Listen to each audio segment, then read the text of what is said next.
Alexandria in the 4th century was never quiet, but on that particular morning the silence felt deliberate, enforced, like a held breath.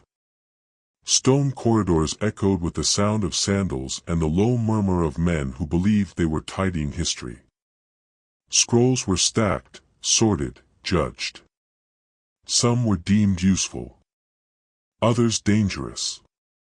The dangerous ones were fed to fire or sealed away, their titles struck from catalogs as if names alone could infect the future. No announcement was made. No apology offered.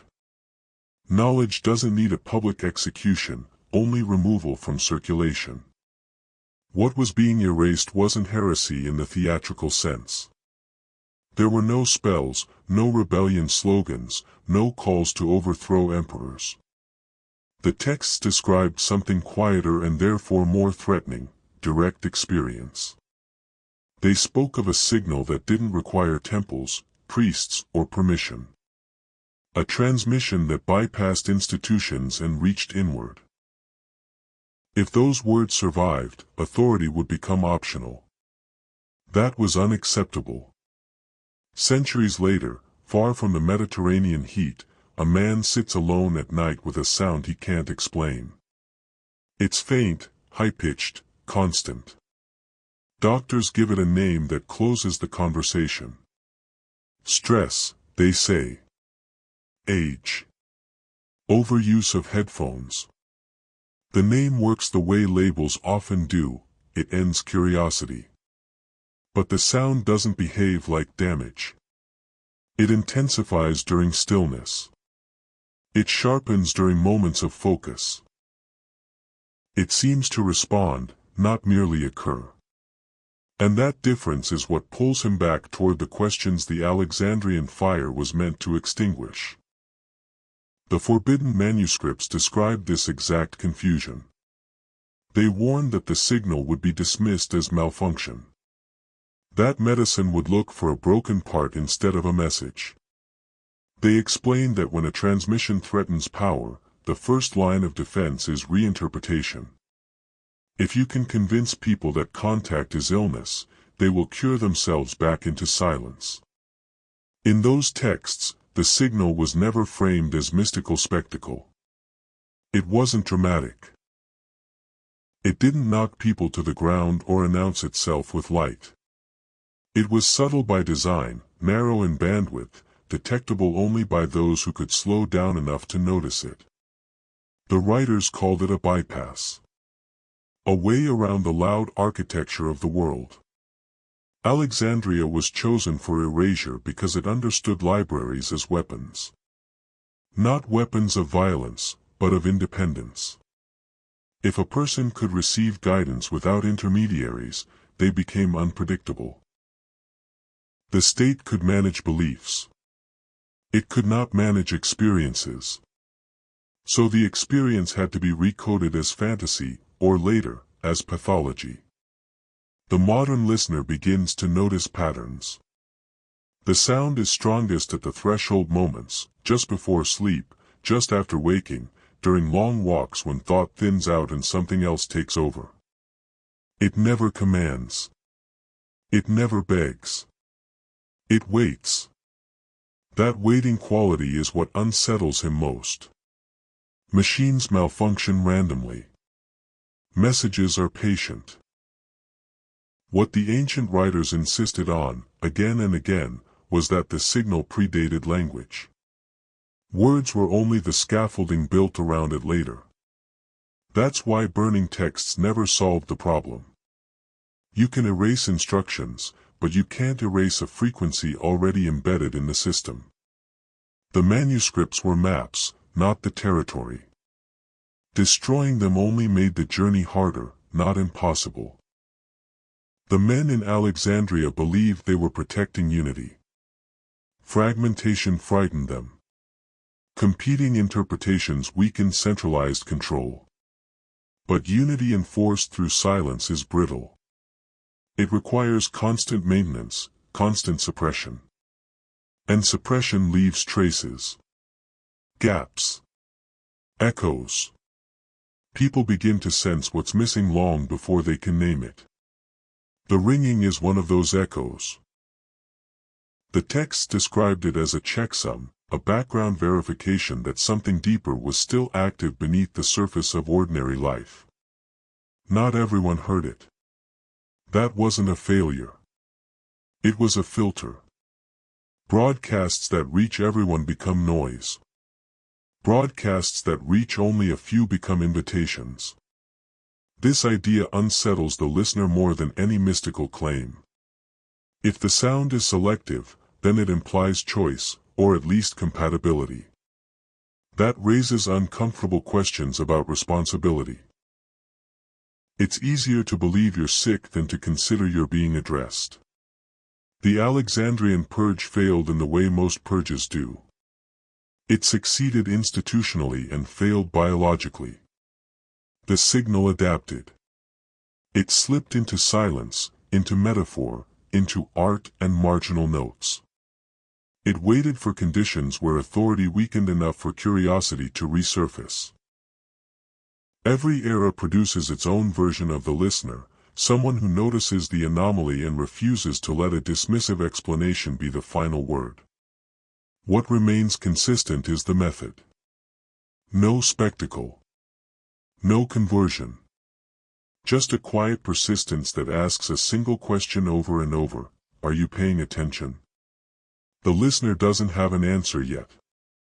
But he has stopped trying to drown the sound out. He has stopped asking how to make it go away. That shift alone would have alarmed the men in Alexandria more than any rebellion. Because once someone stops asking how to silence a signal and starts asking what it carries, the entire architecture of control becomes irrelevant. The manuscripts that survived longest weren't the ones that named names or traced lineages. Those were easy to dismiss or rewrite. The resilient ones described categories. Not social classes or moral rankings, but modes of perception. 3 kinds of souls, they said, not as judgment but as function. Like instruments tuned to different ranges, each capable of hearing something the others could not. The first group moved entirely within the visible world. Cause and effect, effort and reward, fear and compliance. Their attention was absorbed outward. Power spoke loudly to them because loudness felt like authority. They weren't unintelligent. They were saturated. There was no space left to notice anything subtle. To them, the signals simply blended into the background hum of existence. The second group lived between layers. They sensed contradiction. They felt the tension between what was promised and what was delivered. These people often became seekers, critics, reformers. They suspected something was wrong with the system but assumed it could be fixed from within. They looked for better rules, fairer leaders, purer institutions. Sometimes they heard the signal briefly, but they mistook it for inspiration rather than instruction. It came and went, unresolved.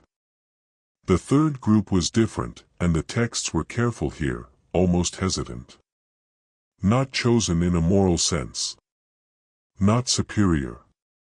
Simply receptive. Something in them remained unsealed. A gap where certainty never fully settled. The writers called it the spark, not as poetry but as mechanics. A point of resonance that responded when the broadcast passed through. This is where the architecture expanded. The signal did not originate inside the world. It wasn't generated by biology or psychology.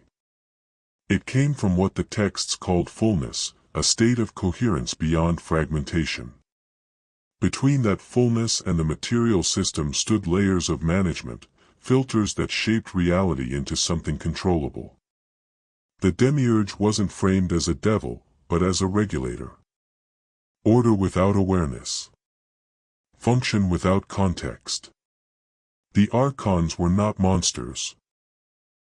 They were processes. Feedback loops. Enforcement mechanisms that maintained consistency. Their power depended on predictability. As long as people identified fully with the roles assigned to them, the system ran smoothly. The moment someone stopped responding as expected, friction appeared. The signal introduced that friction. It wasn't propaganda. It didn't argue. It didn't persuade. It reminded. And reminders are dangerous because they don't supply new information. They reactivate something already present. That's why suppression focused on distraction rather than denial. If you keep attention fragmented, reminders fail to land. The modern listener begins to recognize himself in these descriptions with an unease that feels almost invasive. Not flattery. Exposure. The texts don't praise the receptive type. They warn them. Receptivity comes with cost. Once you hear consistently, you can't unhear. And hearing carries obligation, not to an authority, but to alignment. The signal operates through frequency because frequency bypasses belief. You don't need to agree with a tone to hear it. You don't need doctrine to resonate. This made it uncontrollable. You could regulate books, rituals, gatherings. You couldn't regulate silence. What unsettles the listener most is the implication that the signal has always been present, even during periods of extreme repression. That it adapted to context, growing quieter when noise increased, stronger when stillness returned. The broadcast never stopped. Reception did. The texts described the world as a layered transmission environment. Most signals reinforced the system. Advertisements, threats, incentives, narratives. They keep behavior within acceptable ranges. The monad signal does the opposite. It destabilizes identification. It introduces the idea that you are not identical to your role, your fear, your history. This destabilization is why the second group often resists it. Reformers depend on the system's legitimacy, even when they criticize it. The idea that the entire structure is derivative, not fundamental, threatens their project. It's easier to improve a prison than to realize the door was never locked. The listener notices that the ringing intensifies during moments of honesty, especially the uncomfortable kind. When he stops performing internally. When he admits confusion without rushing to resolve it. The signal doesn't reward virtue. It responds to coherence. When inner contradiction quiets, resonance sharpens. The ancient writers were explicit about one thing: the signal does not save. It does not rescue. It does not absolve. It connects. Everything else follows or doesn't, depending on how that connection is handled. This is where the architecture of control failed to provide substitutes. Institutions could offer forgiveness, belonging, meaning. They could not offer direct connection without losing relevance. So the system reframed connection as dangerous, heretical, psychotic, anything but communicative. The listener feels the pressure of that reframing even now. He catches himself wanting validation, proof, external confirmation. The texts anticipated this too. Proof belongs to systems that trade in authority. Signals trade in experience. If you demand proof before listening, you will never listen long enough to recognize what's happening. The three kinds of souls were never meant as labels. They were phases. States people move through, sometimes back and forth. The spark can be buried. It can re-emerge. Nothing is fixed except the signal itself. That realization carries a quiet weight. If the broadcast is continuous, then ignoring it is not neutrality. It's a choice. And choices, once seen, stop being abstract. The last surviving fragments didn't linger on cosmology. They moved toward practice, but cautiously, as if aware that instructions age faster than insight. They described 3 tones, not as sounds to be chased, but as modes of contact that unfold in sequence. Recognition comes first, always. The moment when the listener stops treating the signal as interference and allows the possibility that it carries intent. That shift is subtle. Nothing dramatic happens. The ringing doesn't change pitch. The world doesn't rearrange itself. But internally, resistance loosens. The second tone emerges through attunement. This is where most attempts fail, according to the texts, because people try to add something. They strain. They concentrate. They force stillness. Attunement requires the opposite. Subtraction. Less commentary, fewer internal rehearsals, fewer borrowed explanations. The signal strengthens when the mind stops narrating its own experience. It doesn't respond to effort. It responds to availability. The listener notices that when he stops checking whether the sound is present, it becomes clearer. When he stops asking what it means, it stabilizes. Meaning comes later, if at all. The ancient writers insisted that understanding lags behind contact. Anyone who reverses that order gets stuck in analysis, mistaking complexity for depth. The third tone is the most misunderstood. Declaration. Not spoken aloud. Not addressed to the signal. Addressed to the system. For words, internally stated, not as affirmation but as boundary. The texts never dramatized them. They warned against repeating them casually. Not because the words were powerful, but because the state they reflected was irreversible. The listener hesitates here. Every conditioning impulse pushes him toward delay. Later, he thinks. When I'm more certain. When I know more. The texts anticipated this hesitation too. They called it interference, not fear. Systems prefer infinite preparation because preparation looks like progress while maintaining compliance. Declaration is not belief. It's alignment. The 4 words don't summon anything. They clarify jurisdiction. They state, without argument, where authority no longer applies. After that point, the signal doesn't increase. The noise decreases.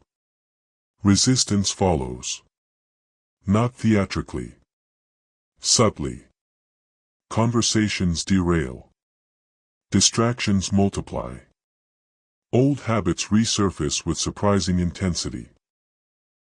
The archonic processes don't attack. They compensate. They attempt to restore equilibrium by pulling attention back into familiar loops. This is why the texts emphasized patience over confrontation. Fighting the system strengthens identification with it. Withdrawing attention weakens it naturally. The listener experiences this as a strange lightness paired with discomfort. Roles feel thinner. Obligations feel negotiable. Not in a reckless way, but in a way that reveals how many commitments were maintained through inertia rather than intention. The signal doesn't tell him what to do. It dissolves the false necessity behind what he thought he had to do. Signs appear, but the texts caution against collecting them. Synchronicities are side effects, not milestones. Chasing them leads back into dependence. The goal was never guidance. It was contact. Guidance implies hierarchy. Contact implies parity. The ancient teachers avoided building communities around this practice for the same reason. Groups reintroduce structure. Structure reintroduces authority. Authority invites substitution. Soon, the signal becomes doctrine, and doctrine becomes another filter. What remains is simple, almost disappointingly so. The signal continues. The world continues. The listener continues, but differently. Less reactive. Less impressed. Less afraid of silence. The ringing no longer feels intrusive.